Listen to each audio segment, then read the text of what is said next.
بسم اللہ الرحمن الرحیم۔ حکایت ششم، چھٹا قصہ۔ یہ باب دوم کا چھٹا قصہ ہے۔ کہہ رہے ہیں زاہد مہمان پادشاہ بود۔ ظاہر نکرہ ایک زاہد مہمان پادشاہ بود، ایک بادشاہ کا مہمان تھا۔ یعنی کوئی بزرگ تھے اللہ والے، ان کو ایک بادشاہ نے دعوت دیا، مہمان بنایا اپنا۔ اب وہ سچے اللہ والے تھے یا اللہ والے بن رہے تھے، آگے اس قصے کو پڑھنے کے بعد سمجھ میں آئے گا، لیکن بظاہر وہ زاہد تھے۔ ظاہر مہمان پادشاہ بود، ایک عبادت گزار، ایک بادشاہ کا مہمان تھا۔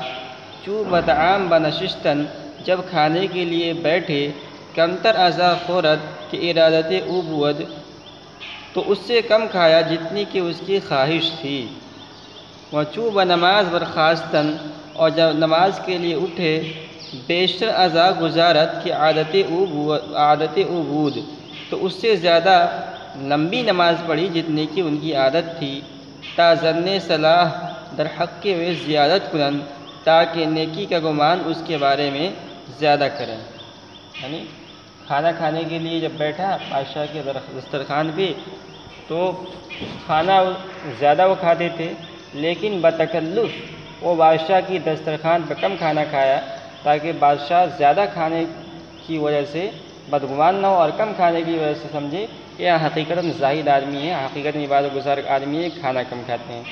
جب نماز کے لیے کھڑے ہوئے تو نماز جو ہے بہت زیادہ لمبی نماز نہیں پڑھتے تھے، لیکن بہت لمبی رکعتوں والی نماز پڑھی، اچھے سے بنا سنوار کے نماز پڑھی، تاکہ جب بادشاہ دیکھے تو گمان کرے کہ حقیقتاً زاہد آدمی ہے، اللہ والے ہیں، اتنی لمبی نماز پڑھ رہے ہیں۔ وہی کہہ رہے ہیں اور چوں بنماز برخاستن، اور جب نماز کے لیے کھڑے ہوئے، نماز پڑھنے کے لیے کھڑے ہوئے، بیشتر اعضاء گزارت کہ عادت او بود، تو اس سے زیادہ لمبی نماز پڑھی جتنی ان کی عادت تھی۔ تا ظن صلاح در حق کے وہ زیادت کنن، تاکہ بادشاہ کا نیکی کا گمان اس کے حق میں، اس عابد کے حق میں زیادہ ہو۔ اس کے بعد ایک شعر ہے، اور شعر کے اندر یہی بیان کیا گیا ہے کہ اگر مخلوق کو دکھانے کے لیے آدمی بنا سوار کی نماز پڑھے، عبادت کرے، تو وہ اس کی وہ عبادت یہ اللہ تک پہنچانے والے نہیں ہے، بلکہ یہ تو کوئی راستہ کہیں اور جاتا ہے، اور آدمی اپنے منزل سے بھٹک جاتا ہے۔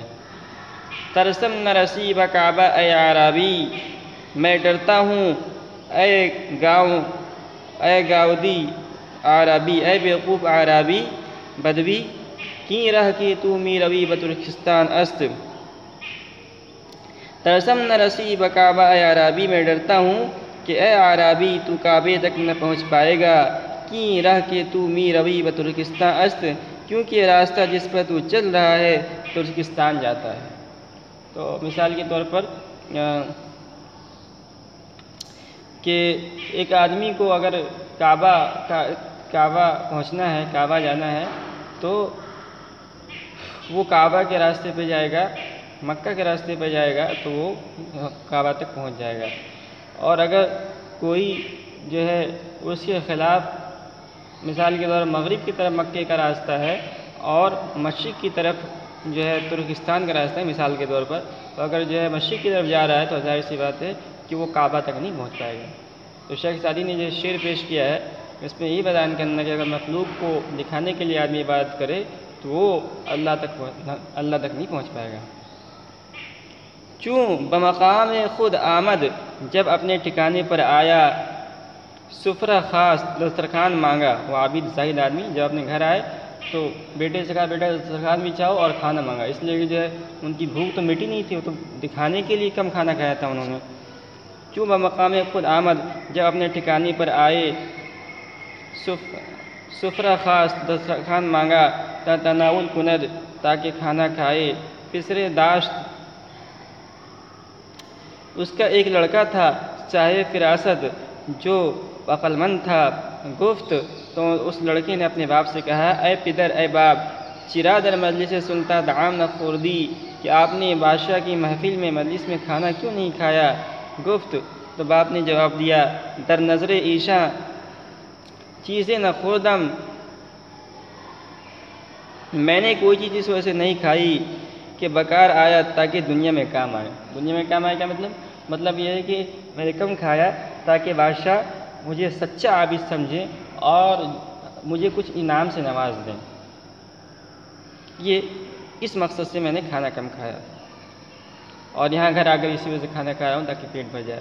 تو اس سمجھدار بچے نے بہت ہی برجستہ جواب دیا، کہا گفت تو اس لڑکے نے جواب دیا نماز را ہم قضا کن کہ چیزیں نہ کر دی کہ بکار آید۔ لڑکا بولا کہ نماز بھی قضا کر لیجئے کیونکہ آپ نے کوئی ایسی چیز نہیں کی جو آخرت میں کام آئے۔ تو اگر آپ نے کھانا کم کھایا تاکہ وہ آپ کے کام اس مقصد سے کھایا کہ کام آئے دنیا کے اندر، تو آپ نماز بھی لوٹا لیجیے، اس لیے کہ نماز بھی آپ نے ریاکاری کے ساتھ پڑھی ہے تو اس نماز پہ کوئی ثواب نہیں ملنے والا ہے، تو نماز لوٹا لیجیے۔